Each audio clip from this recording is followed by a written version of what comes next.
Partai Adil Sejahtera melaporkan dugaan adanya kecurangan di tingkat TPS ke Panwasli dan KIP Kota Langsa. Dugaan adanya kecurangan diyakini karena caleg dari pihak pelapor tidak memperoleh suara dari sejumlah TPS.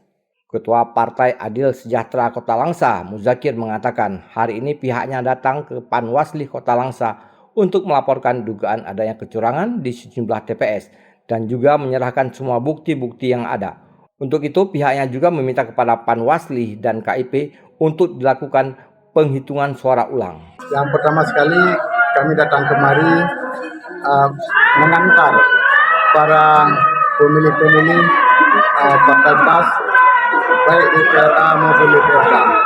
Mereka datang kemari minta diantar kemari untuk menuntut suara-suara mereka yang hilang di TPS-TPS. Mereka menginginkan suara mereka dikembalikan dengan menghitung ulang di kotak-kotak suara yang ada di kantor camat itu, yang sekarang sedang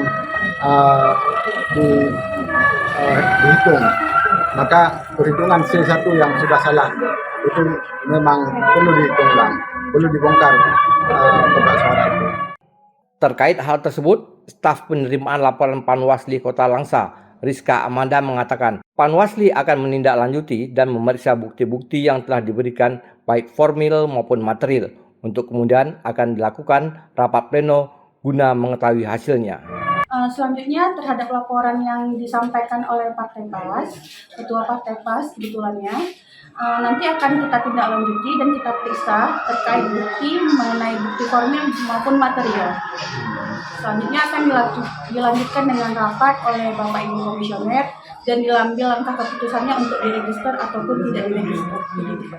Dari Langsa, Isyali Novita melaporkan untuk Puja TV Aceh.